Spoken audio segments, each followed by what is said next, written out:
I thought there was an okay chance that that could be a close fight, Picasso versus Inoue, but it wasn't close at all. I think Inoue won every round. One of the judges gave a few rounds to Inoue. Two of the judges gave rounds to, Picasso. Some of the judges gave rounds to Picasso. One of the judges gave him 1 round, another one gave him 3 or 4. I just don't think that's true. I think that stylistically, Picasso had no chance in this fight at all, just right from the jump. Inoue has more power, better hands, faster hands. He's a better fighter. Inoue is clearly on a whole level above Picasso. The levels in this fight were essentially what I was afraid they would be for Picasso, where Picasso is clearly, a top tier level Mexican fighter, even at his weight. But when you go onto the world stage, he doesn't have what it takes to hang with somebody like Inoue. Not that anybody really has so far. I don't know which fighters in the world really are going to have a shot at Inoue. After this fight, I don't really think that Nakatani has the chance that I thought he did. He didn't look that good at 122 against Hernandez. I think that was a big part of this that people aren't really discussing. More people are talking about the scorecards and about Hernandez's performance and his aggression, which, those were the highlights of that fight.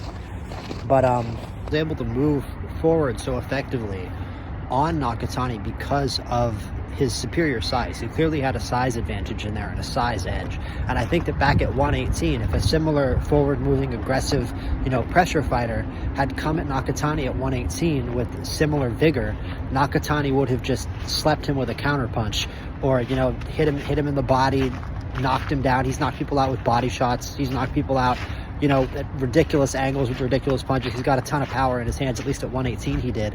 That didn't appear to be the case, where a lot of those counter punches that he fired back in this fight they did damage, but they didn't do as much damage as they would have done at 118, right?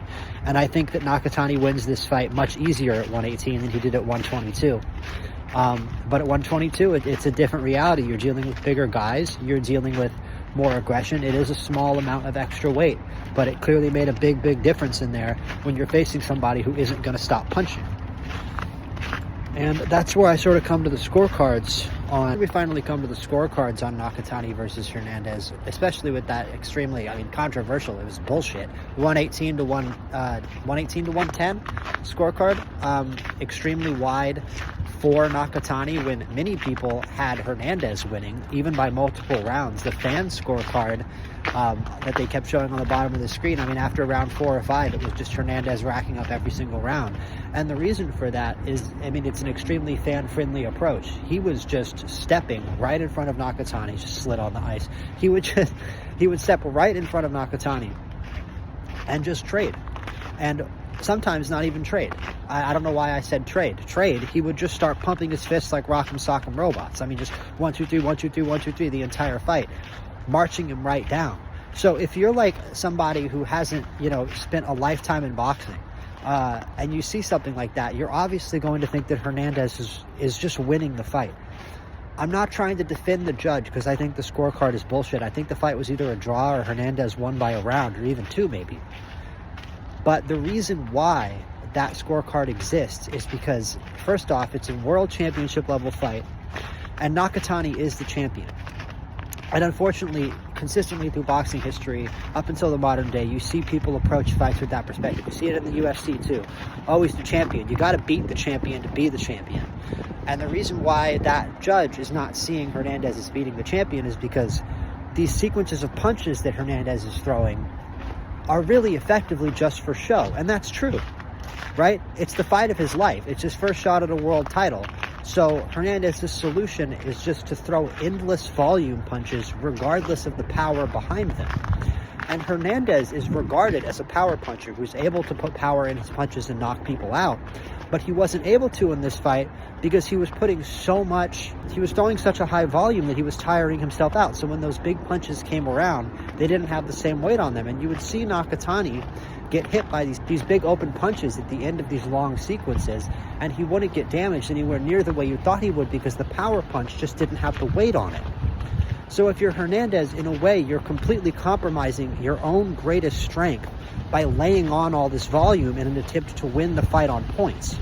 And so the referee essentially just sees that empty volume, or he sees it as empty volume. I think fans shouldn't, we shouldn't. It determined the fight. That's my argument.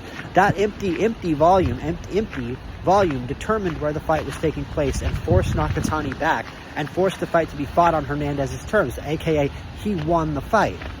But from the perspective of Nakatani as the champion, and he's the defending champion, you have to beat the champion to be the champion,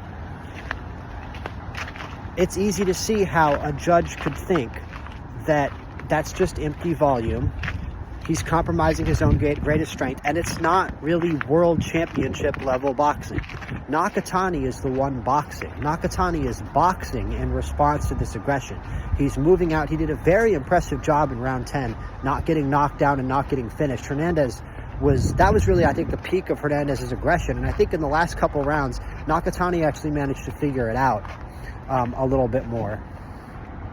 But I think you could give the entire second half of the fight to Hernandez very, very easily. Even if he did throw with a little less volume, I think you could still give him those rounds. So it's a kind of wild decision. In my opinion, even having this fight, I just don't even know how you could score the fight for Nakatani. Yes, it's true. He landed the better punches in many of the exchanges and counter punching. You know, he'd take 6 of those pitter-patter punches to land, and sometimes a big power shot, to land 1 or 2, and those 1 or 2 punches from Nakatani would have a lot more weight behind them than those mini punches that Hernandez threw. But he never really significantly damaged Hernandez or troubled Hernandez with any of those counter shots. Even if visually they were better punches than what Hernandez was throwing, they didn't do enough damage, I don't think, especially relative to the fact that in the fight, Hernandez had Nakatani in the most trouble. Now, I know that's not how you score boxing. All I'm saying is none of those big punches from Nakatani ever really troubled Hernandez in a way that you would expect for somebody to be judged a winner by 8 rounds when this was not an 8-round fight.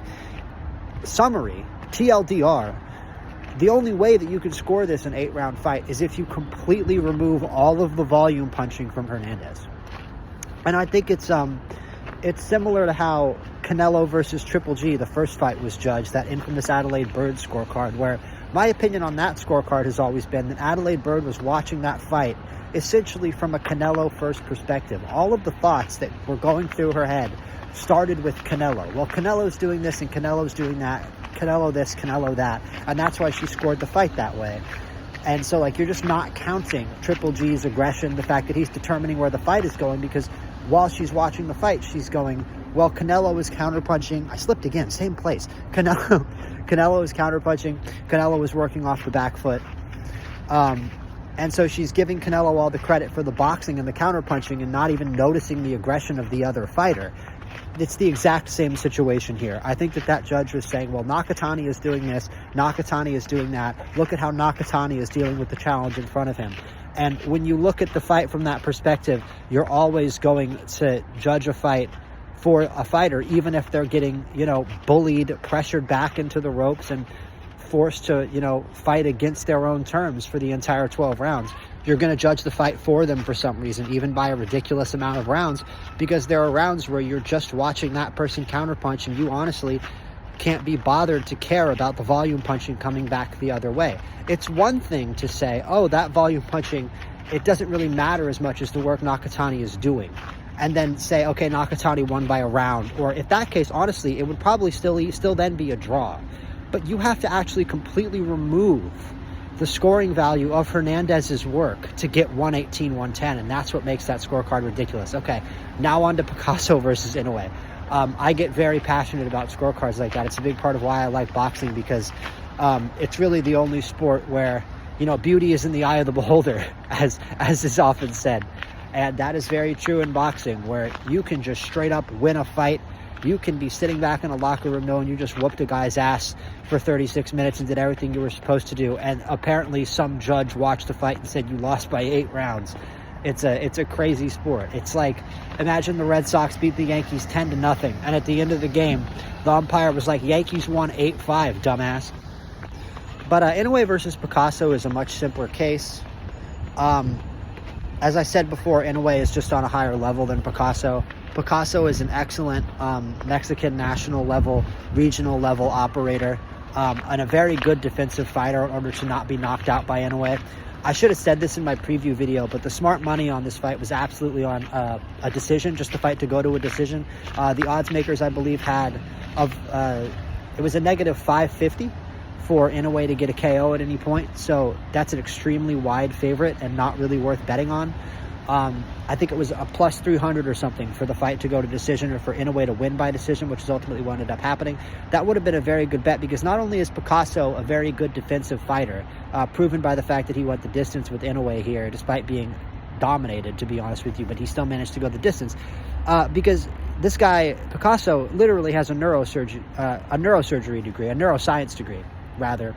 And a big part of his passion in life is about minimizing the damage that occurs to prize fighters, to boxers in the ring. And as a part of that, a big part of his game is things like punch slipping, small angles, ways to make big shots, even from a fighter like Inoue, a little smaller. So I didn't really expect Picasso to get damaged badly in this fight, or dropped, and he wasn't. And I think that was always the smart bet to make on this fight. And it ultimately ended up happening, and Picasso at least impressed me in terms of his ability to defend himself, take care of himself, not take damage. I think he could be a pretty good matchup for a lot of the other fighters at the world level around this weight range, to be honest with you. Just not Inoue. Inoue is a little too much, and Inoue made himself look like an absolute machine again. And I think we saw in that Cardenas fight a moment for Inoue that I think was a lot bigger in terms of the scope of his career and his game, and how aggressive he's going to be going forward. I think that he actually really did get impacted by that Cardenas left hand. We saw, again, Cardenas absolutely sleep somebody with that left recently. I think that was a punch where, if Inoue didn't have the superhuman conditioning, the world-class conditioning and stamina that he has, it's a complete level above most other fighters on the planet, most other fighters, even in history. He really is machine-like, robotic-like. If he didn't have that kind of stamina and that kind of endurance, I don't think he would have been able to take that punch. I think he would have been slept by that punch. I think even an older Inoue, later on, after more fights, maybe after he moves up to featherweight and fights a guy like Angelo Leo, takes some more damage, who knows, he could fight anybody. Oshaki Foster, is that even possible one day for Inoue? There's guys who I think could damage Inoue and hurt Inoue.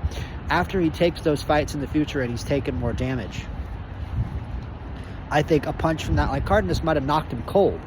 But because he hasn't taken that damage yet in his career, he's still got his chin, he's still in his early 30s, he's still in his physical prime, that punch didn't drop him. But I think that big shot from Cardenas earlier this year really did affect Inoue, actually, in a lot of ways. I'm not even saying that he wasn't aggressive, but he wasn't really dying for a finish against Picasso. He was fighting to win tonight, and he did win. He won very soundly. He gave Picasso a boxing lesson. There's not much more to say.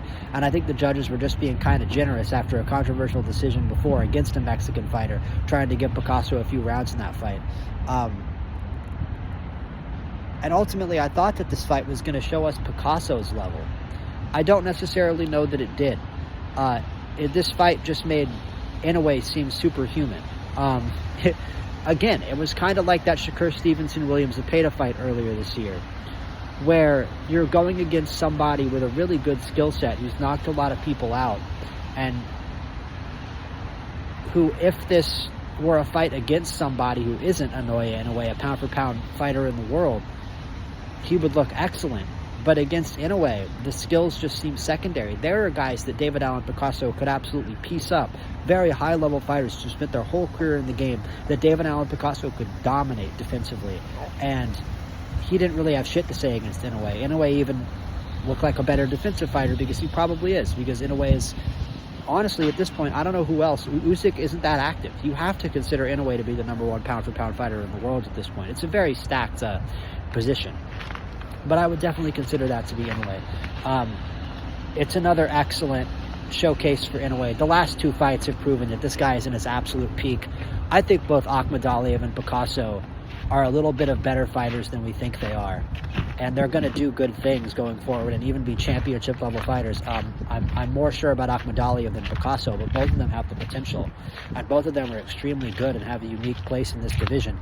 Inoue, after he fights Nakatani, which is a fight that I'm now sure he's going to win, I think, especially if they stand in front of each other and trade, I just don't think that Nakatani is going to be able to take those big shots from Inoue, and that Inoue is going to show up to put on a show, and that it's not going to be a particularly close fight. Even it might be a knockout for Inoue, because it's a fight that he's waited for a long time. And I'm sorry, Inoue is somebody who absolutely shows up when he needs to and shows up on the big stage. And I've always gotten the sense that, Inoue might be a beast in the gym, but like a lot of the really true greats who go undefeated, like Mayweather, like Terrence Crawford, he goes up another level on the night of the fight.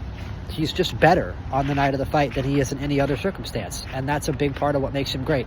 And I think Tokyo Dome against Nakatani is going to be the biggest stage of his career. I fully expect Naoya Inoue to knock out Junto Nakatani, whether that's by TKO, whether he knocks him unconscious.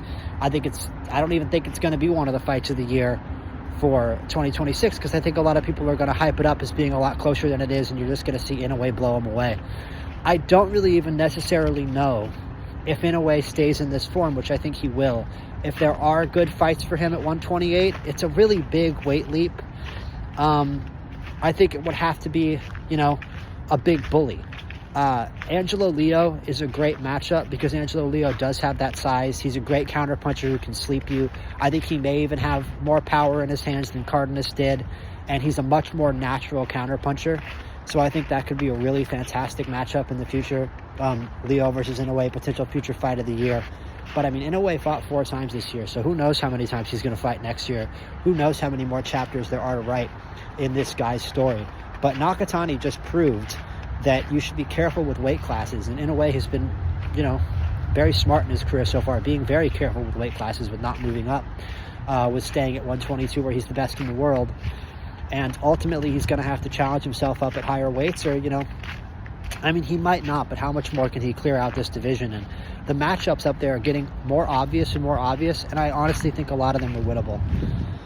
So let me know what you guys think about that Night of the Samurai card. I thought that was excellent. It didn't throw a wrench in the Inoue versus Nakatani plans, but it did in a way that it made the fight seem like it's going to be less close. It made Inoue seem on a whole other level above Nakatani. Nakatani had some trouble at 122, and if he had trouble at 122 against just a Mexican pressure fighter, who's the fighter? Yameda, I think, who fought. Did he fight? No, he didn't fight on this card. Yameda did not fight on this card. Yameda fought Angelo Leo earlier this year. Yameda is a guy who started his career in Mexico. There are Japanese fighters who start their careers in Mexico, man, who just go to Mexico and start their careers there. Like any great fighter would want to go to Mexico and learn from Mexican boxing masters. That's a great way to learn the sport. So yeah, Nakatani didn't come up in Mexico fighting against Mexican fighters or anything. But it is pretty indicative that he's going to struggle at 122. That's all I'm trying to say. If you're struggling against, just a Mexican pressure fighter, 20-0 record, 18 knockouts, but he's throwing so much volume that he's not actually going to realistically knock you out. If that gives you that many problems, the scorecards clean it up a little bit and make it look cleaner than it is from Nakatani, and that's concerning also. I don't think he deserved the credit for a wide win in this fight, and I don't think that he has a very good chance of beating Inoue. So, like and subscribe. Let me know what you guys think about Night of the Samurai. Peace out, and I will see you guys